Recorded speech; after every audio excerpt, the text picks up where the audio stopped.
From here, we'll turn the program over. This is in a sense, a sort of collaborative effort between a lot of people, okay, in terms of putting this together. But let me tell you, Fred Bellhouse, W2 AAB, is our sort of key operator tonight. And I'm going to turn the program over to our MC tonight, Jim Joyce, K2 Setup. Good evening, and welcome to the Fairlawn Amateur Radio Club. That sounds good. And this is our continuing series. And tonight, we're going to have our vintage radio equipment night. And, well, we could say, suddenly it's 1962. And for us who lived it, this is a big kick. I want to go through a little bit of history, but first, Fred over here, W2 AAB, is going to be operating. He's going to be operating with the Drake 2B that belongs to Steve. WI2W just got it going. And that's an excellent radio. It was a great novice radio, and to have that as a novice, you were very lucky. And this is a Heathkit HG-10 That's DX-60. DX-60, I'm sorry, DX-60, and that's built from a kit, was a very popular kit, and came out in 1962, I believe. And it's crystal controlled. And we'll talk a little bit about the novice license and what you had to do to get one way back in 1960, 62, 63, whatever. Anyway, let's talk a little bit about the history of amateur radio, okay?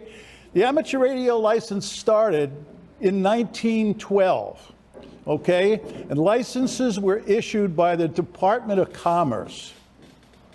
And the first license was they had a first grade license, which was a 5-word per minute, and they had a second grade license, which was a 10-word per minute. And I'm a member of the Quarter Century Wireless Association, and I was at one of their meetings a number of years ago. Oh goodness, more than 20. And there was an old timer who showed up there, and he had his first amateur radio license with him, going back to the 20s. He had it framed. He was so proud to show it off. And the reason was, it was issued by the Department of Commerce. And who was the head of Department of Commerce? Herbert Hoover. You got it. And Herbert Hoover had signed his amateur license. Great story. It actually was pretty interesting to see it. And it was something that I learned. I didn't know that. So anyway, the Department of Commerce started off. FCC came much later. The next thing that happened with the licensing after the first and second grade, back when in the 30s, they started with the Class A license. They then had a Class B license, and they had a Class C. Okay, if you wanted to kind of compare them, the A would be something between the advanced and the extra, and the B would be like a general, and the C was a conditional. Okay, the conditional license was because in that time there were not that many FCC offices. So it wasn't like New York where we all went into there and no problem. People that lived miles and miles away could get a certification done by an amateur, and it would get a conditional license. There would basically be a Class B or general, but their conditional license stated that if they ever moved to where they could go take the exam, that they were to do that. They were encouraged to do that. And they were also told in the instructions on it that they could be called to a mobile FCC position at any time to be licensed. In other words, that was to keep you on the up and up, I guess. Okay, so things went along pretty much the same with the A, B, and the C until like 1951. In 1951, they started the novice, the technician, the general, the conditional, they still had it, and they also started the extra. The extra class license just existed. You could go take it, but it didn't get you anything. an extra class license got novice privileges. So that's where it went. Okay, that went along. 1968 was a real, for those who lived it, was a real tumultuous year because we had a lot of people who had general class licenses who now lost a lot of their privileges. If you've been around at that time, the incentive license program came up with the extra, the advanced, and the general. So general class people had full use of the band up until that time. And when the incentive licensing came in, the general people lost a portion of the band. And there was a lot of moaning and groaning. It eventually got all settled out. But I can tell you there were a lot of people who got mad and a lot of people who quit. Fred? That wasn't the FCC's decision on their own. They were pushed to do that repeatedly by the ARRL. That's right. I just got to mention that. The ARRL pushed the FCC to do the incentive licensing. And it's well known, although sometimes you'll talk to people who won't admit that, but it's true. The ARRL people really decided that that was going to be good for amateur radio. And of course, they lost a good chunk of their membership because of that. And there's still people that are mad about it. Yes? So when they took away the band privileges, Yeah. I'm assuming the observers would write you up if you continued to operate on what were your old privileges.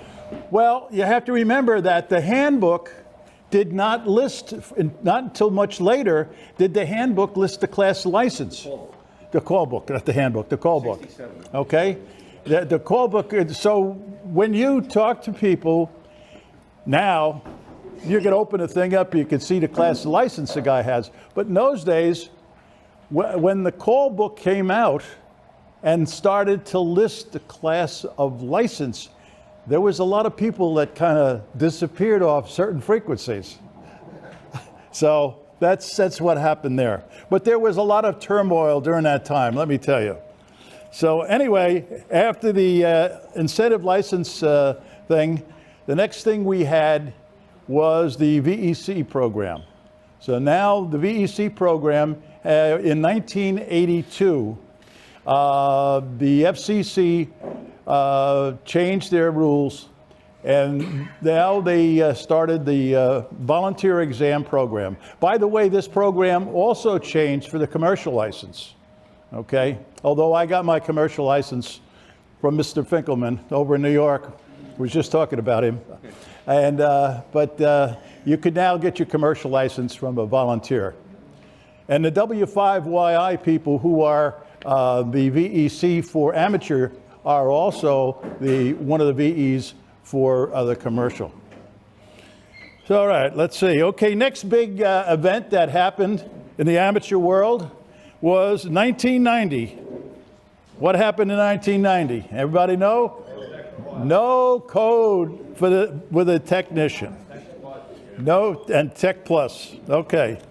Okay, in year 2000, that's when we got our FRN numbers. Remember, we all now have to have an FRN, and you could use your computer to re-up your license or to go back and renew it. Okay, next big hit we had, or big thing, or whatever you want to call it, in 2006, no more CW requirement. And that was the way it went.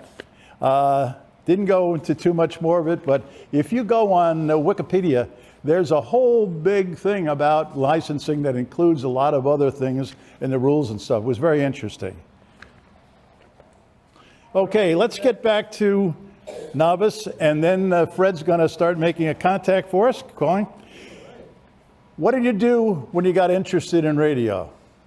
Well, first thing you did was to try to find somebody to help you, buy a handbook. You could buy a license manual, but the license manual wasn't like the license manual today. The license manual today has got questions and answers, the actual test.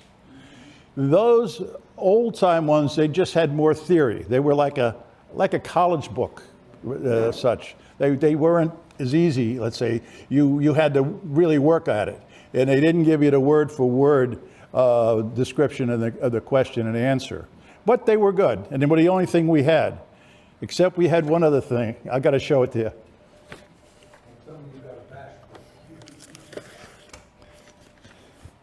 Everybody got one of these. Everybody remember the Amico code class? This one has been sitting in my attic for 50 years. Take a look what happened to it. It melted. Oh, no. Besides, there's no more record players to play it anyway. But this is how most of us, learn Morse code. Everybody who had one of these, raise your hand.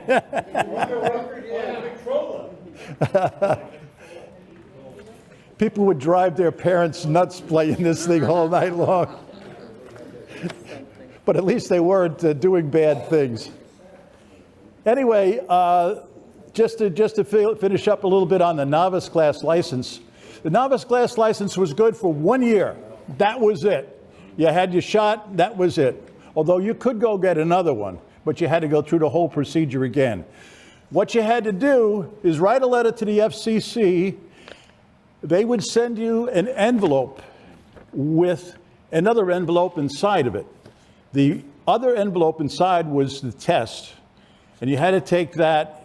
The other big envelope had the instructions that you were to find someone who was an amateur that would give you the test. At least the general class. And he had to be at least a general class. So you brought him the test. He took out his code practice oscillator or whatever, or turned on W1AW, and you took the code test, and he certified that you could copy 5 words a minute, and signed off on that. And then he would give you the written test, and you would go do the written test. And then he was to take the thing, put it back in the envelope, and send it back to the FCC. The FCC then would send it back to you. So you eagerly awaited, sometimes for weeks, to find out if you had passed the exam and if you were going to get a call. My first call was WN2MEE. I hated it. The double E was a pain in the butt for CW. And You paid for the test. nothing. Zip, zip. This is zero. No cost at all. The money didn't come around until much later. And then, of course, they dropped that. So anyway, that's what it was to get a novice.